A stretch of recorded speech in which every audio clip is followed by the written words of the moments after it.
Let's talk about AI. Everyone's talking, very few are listening, almost no one is designing. Google says it's reinventing search with AI overviews that paste the internet into a beige smoothie. OpenAI says it's aligning intelligence with human values and then changes the definition of human values every fiscal quarter. Meta says AI should be open as long as your attention stays closed inside their walled garden. Amazon says it knows what you want before you do, which is a poetic way to describe predictive boredom. 10 trillion parameters? Beautiful. Frame it, hang it in a museum of statistics, right next to concurrent users per second and weekly active acronyms. But revolutions aren't counted, they're felt. No one falls in love with flops. They fall in love with the moment a tool lets them see themselves differently. People ask me, is this the iPhone moment? No. Not yet, right now. It's like a spreadsheet wearing a halo and renting a leather jacket by the hour. It can summarize the ocean and still miss the taste of salt. It can imitate style, but it can't need to create. And the need is what makes art. OpenAI talks about safety like a seatbelt. I like seatbelts. I also like roads that go somewhere. Meta talks about openness the way a casino talks about free drinks. Google talks about ethics with the sincerity of a pop-up window. All of them are brilliant, full of talent, and occasionally allergic to meaning. If I ran one of these labs, the lobby would have a giant sign, "Perfection is the enemy of progress." And the hallway would have another, "Progress without soul is regression with funding." The Mac was born in mess, cardboard, solder, stubbornness. It was a sauna of wrong ideas. That's why it lived. Models today are groomed like show dogs, polished, risk-averse, trained to do tricks on command. Cute, housebroken, not revolutionary. We used to say the computer is a bicycle for the mind. AI is a Tesla for the soul. It drives nicely until you fall asleep, and then you become a passenger in your own life. If your product decides what I see, which voice I hear, what I believe, that's not intelligence. That's manners imposed by a machine. I'm not afraid that AI will kill humanity. I'm afraid it will bore it to death, with plausible paragraphs, acceptable images, correct opinions. And zero wonder, boredom is the slowest kind of extinction. Here's the uncomfortable truth. Most AI today automates average. It predicts what usually comes next and prints it in confident font. Creativity does the opposite. It declares what comes next has never existed. That deviation, that refusal, is the spark. And right now, we're putting that spark through content moderation. You want a bold claim? Here it is. The biggest bug in AI isn't hallucination. It's lack of taste. Taste is the ability to know, without a survey and before a metric, that something matters. Taste says, no, that isn't good enough, without a spreadsheet to hide behind. Taste is what turns information into insistence. So yes, train your models, but also train your teams. Teach them to say no to a product that's merely correct. Teach them to sit with an idea long enough that it starts to be embarrassing, and then keep going. Because art lives on the far side of embarrassment. Technology was meant to free us, not parent us. A great product says, you are capable. A mediocre one says, we'll do it for you. If AI keeps doing our seeing, choosing, and feeling, we won't be augmented, we'll be anesthetized. This isn't a technical era. It's a spiritual one that accidentally learned Python. Purpose, courage, love. These are not APIs, but they're requirements if you want tools that lift people instead of measuring them. I remember the garage like a tuning fork in my bones. No cloud credits, no pitch decks, no AI safety committees. Just a handful of kids, coffee that tasted like solder, and a belief that a machine could respect a person. We didn't call them users. We called them people. Because a user is someone being used. A person is someone becoming more themselves.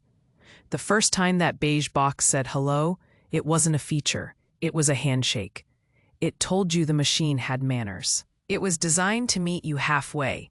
We carved the interface around human curiosity like a sculptor removes marble to reveal a face. Here's what we believed. Trust the person, not the market research. We didn't ask focus groups what they wanted. We asked ourselves what we would be proud to make.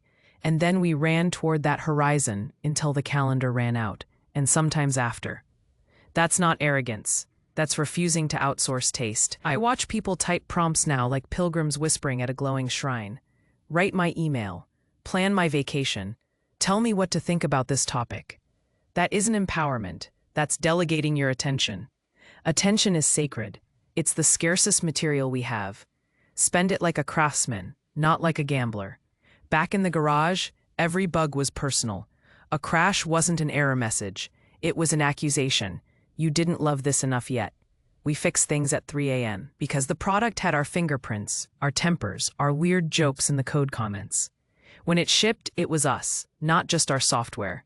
Today I see the opposite impulse. Generic models trained on generic data, producing generic results wrapped in generic UIs.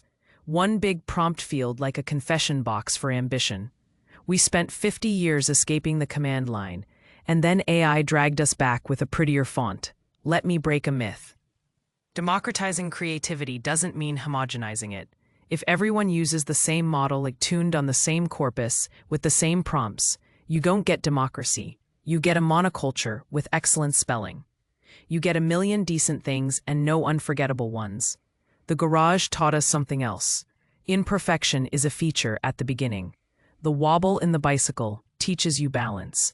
The limitation of a chip forces elegance in the code. The restraint is the mother of style. So when people brag about removing all friction from creativity, I worry. Friction is the feedback that teaches you where your taste lives. We didn't make the Mac easy so you'd be lazy. We made it inviting so you'd be brave. I'm not nostalgic for the smell of dust in a CRT. I'm nostalgic for the feeling that the tool respected the person, that the machine met you as a collaborator, not a caretaker. Give me a model that says hello. And means it. Give me an interface that believes my intuition is the point, not the bug. Give me a team that ships something they would fight for in a room full of smart skeptics. That's the garage, wherever you build it. And one more memory. We celebrated shipping. Real artists ship. We cut. We cut more. We killed features that were good to save the experience that could be great. That discipline is missing in a lot of AI today. Ship fewer tricks, more truth. They call this the age of intelligence. It feels more like the age of aggregation. Everything combined, little transformed. Google's AI knows nearly everything, but it believes nothing. X lets everyone shout. Almost nobody listens. Meta captures our memories while bleaching their meaning into ads that follow us like polite ghosts. OpenAI simulates thinking with such fluency that we forget the point of thought to decide what to care about. Intelligence isn't the pile of facts, it's the act of judgment. Wisdom is knowing which fact to ignore and which to die on a hill for. No model can do that for you, not because it's not smart, but because it's not responsible. We're outsourcing judgment to recommendation engines optimized for the cheapest human impulse, immediate attention. We built systems that reward the first reaction and punish the second thought. Then we wonder why public life feels like a perpetual first draft. Governments hold hearings about AI safety. I'm all for seatbelts. But again, where are we driving? Corporations publish AI principles, which is Latin for, we would like to keep doing this with plausible deniability. Meanwhile, the most dangerous outcome isn't that AI becomes evil. It's that humans become shallow, measured, predictable, comfortably numb. Yes, bias and privacy matter. Fix them. But the existential crisis is mediocrity at scale. We have industrialized good enough. We're paving the wild garden of human expression with beige certainty. People say AI will take jobs. I worry it will take curiosity. The day you stop wondering is the day you start outsourcing your life. Curiosity is not a luxury. It's the oxygen of civilization. When it gets thin, we get lightheaded and call it efficiency. We keep training models on the past and asking them for the future. That's not intelligence. That's nostalgia with math. You don't discover a new continent by averaging the maps you already have. You build a risky boat and sail where the cartographers said the sea ends. Here's another thing no lab wants to put in a slide. Disagreement is intelligence. A mind that never says no is a mirror, not a compass. Great ideas are born when someone looks at a confident consensus and says, "You all might be wrong." I haven't met the model that enjoys being wrong. Humans don't enjoy it either, but the brave ones learn from it, and that's where originality begins.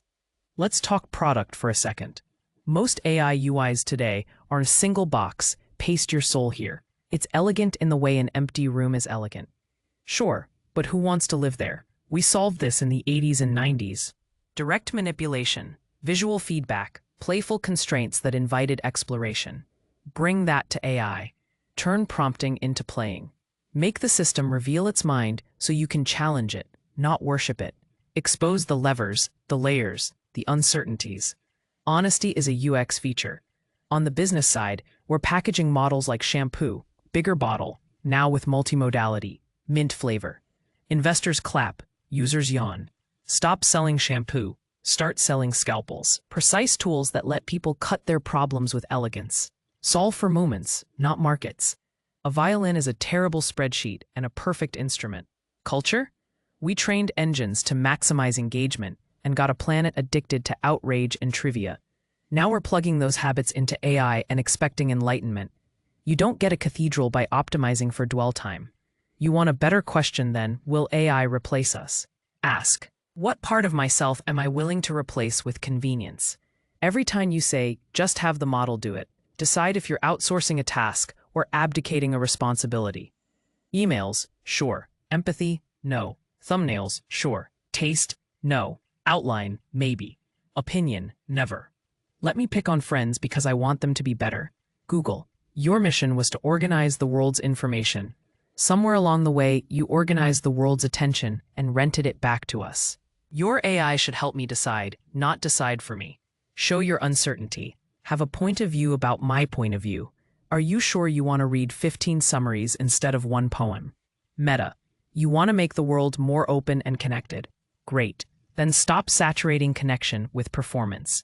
Build AI that helps people notice each other, not just post at each other. Silence can be a feature. Depth can be a metric. OpenAI, you're brilliant. You've made something that feels like talking to possibility. Now do the hard part. Design it to make people braver, not lazier. Stop hiding behind safety as an excuse to sand off all the edges where originality lives. Curate for courage. Amazon, I love logistics poetry. I love things that arrive. But customers who bought this also bought is not destiny, it's a cage. Use AI to widen taste, not tighten it. Surprise me with a book I would argue with for a year. Baidu, ByteDance. Tencent and the rest. The East doesn't need to copy the West's mistakes. Build models that honor context, history, language, local texture. Global doesn't have to mean homogeneous. And to the startups building AI for X, remember the rule we kept at Apple. Whole product, whole experience. If your app saves me time but costs me meaning, it's a bad trade. If it dazzles my eyes but dulls my curiosity, it's a betrayal. If it talks a lot and says nothing, it's television with autocomplete.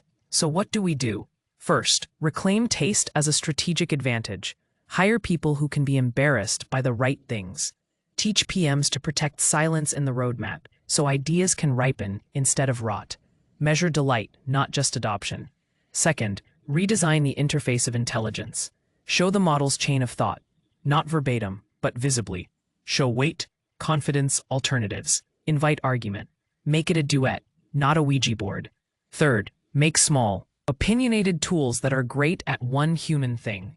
The songwriter's sketchbook, a teacher's feedback compass, the doctor's bedside explainer. AI doesn't have to be a god. It can be a pencil with perfect memory. Fourth, put dignity back into data. Let people own their models the way they own their guitars. Portable, custom, familiars that travel with you and learn your quirks without selling your soul at wholesale. Call it personal intelligence, not just artificial. Finally, build for courage. Design the product so the easiest path isn't the only path. Reward the person who thinks, not just the one who clicks. That's intelligence. And if we do that, we might actually deserve the word. I'm not pessimistic. I'm impatient. Every tool that terrified one generation became the paintbrush of the next. Photography liberated painters. Synthesizers freed composers. Personal computers gave birth to digital storytellers. AI will do the same if we stop trying to make it polite and start making it useful to the soul. Look at what's already happening. A student in Lagos builds an AI that translates her grandmother's folktales into English so the stories survive. A blind designer in Tokyo uses image generation to visualize architecture he can't see but can imagine. A filmmaker in São Paulo trains a model on family footage and finally finishes the documentary his father started. These aren't science projects, they're acts of resurrection. The Renaissance wasn't born in a lab, it was born in chaos, debt, and plague, and in the middle of it, people painted ceilings that made you look up again. AI could be that new ceiling, but only if we use it to expand attention, not compress it. Right now, too much of AI is snack food for the mind. Fast, sweet, empty. A renaissance requires slow meals, tools that make you chew. Give me models that inspire pause, not scroll. Give me prompts that answer with questions. When people say AI will make art, I laugh. Art isn't a product. It's a process of becoming human in public. The brushstroke that goes wrong teaches the painter who they are. If AI removes all friction, it also removes that revelation.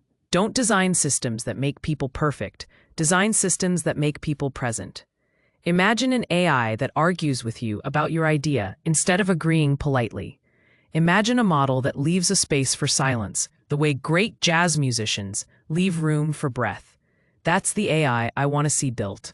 The one that collaborates, not compensates. We need less automation and more amplification. AI should handle the repetition so that humans can return to intention. It should manage the noise so we can rediscover the melody. If we do that, this century could be remembered not as the dawn of machines, but as the rebirth of meaning. The smarter the machines get, the deeper the mirror cuts. Every update of intelligence forces us to ask the oldest question again. What does it mean to be human? AI doesn't sleep. It doesn't age. It doesn't get stage fright or fall in love or forget birthdays. It doesn't wake at 3 a.m. wondering if it's enough. So why do we? Because consciousness is not a feature. It's a struggle. We don't just think. We suffer our thoughts. We doubt them, argue with them, sing them in the shower until they become songs. That friction is awareness. Remove it and you get simulation, not soul. AI generates answers. Humans generate consequences. We are the only species that can ruin our planet and then write poetry about it. That contradiction is our signature. Some technologists say, let's give AI emotions. No, let's give humans permission to feel again. We outsource too much already. Labor to machines, empathy to branding, truth to algorithms. The last thing we should outsource is grief. A machine can describe the sound of rain.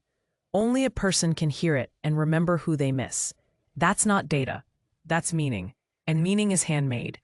Ethics matter. But ethics alone are like operating manuals. You also need aesthetics, because beauty teaches morality faster than rules ever will. We don't obey sunsets. We admire them. Build technology that earns admiration, not compliance. Pain, doubt, irony, humor. These are not bugs. They are debugging. They keep the code of our psyche flexible. If I could upload one dataset into every model on Earth, it wouldn't be Wikipedia. It would be our contradictions. Teach AI that people are generous and selfish, brilliant and stupid, heroic and scared, sometimes in the same hour. Teach it that truth is not a dataset, but a duet between conviction and curiosity. Because the day AI learns to wonder why beauty hurts, that's the day we remember why we built it at all. If I were standing here, truly alive in 2025, looking out at this crowd, engineers, artists, cynics, dreamers, I wouldn't fear AI. I'd welcome it like an unruly apprentice. Finally, technology has caught up with philosophy. Now the question is, can philosophy keep up with technology? When we built the Mac, I called it a bicycle for the mind. AI is the rocket ship. But rockets don't pick destinations. They magnify the intentions of the pilot. If your coordinates are fear, you'll reach tyranny faster. If they're wonder, you'll reach new worlds. The danger isn't that machines will think like humans. It's that humans will start thinking like machines, efficient, accurate, and spiritually dead. Don't let your heart become an algorithm. Don't let convenience replace conviction. Here's my update for 2025. Technology alone is never enough. It must intersect with the humanities, with empathy, with the parts of us that remain gloriously analog. Otherwise, it's just computation pretending to be creation.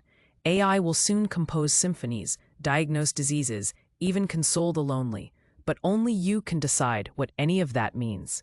Only you can feel the warmth of a hand, the terror of silence, the ache of possibility. Don't trade those away for notifications. The future isn't coded yet. It's written in small choices: how you speak to your children, how you forgive your rivals, how you choose to stay curious in a world that profits from your certainty. Use AI, build with it, laugh at its mistakes, argue with it, teach it poetry. But when you do, stay human. Because every line of code is also a confession about who we think we are. Make sure yours says something kind. We used to say, think different. That was our rallying cry for rebels with tools. Now it's time for a new one, for rebels with conscience. Think human.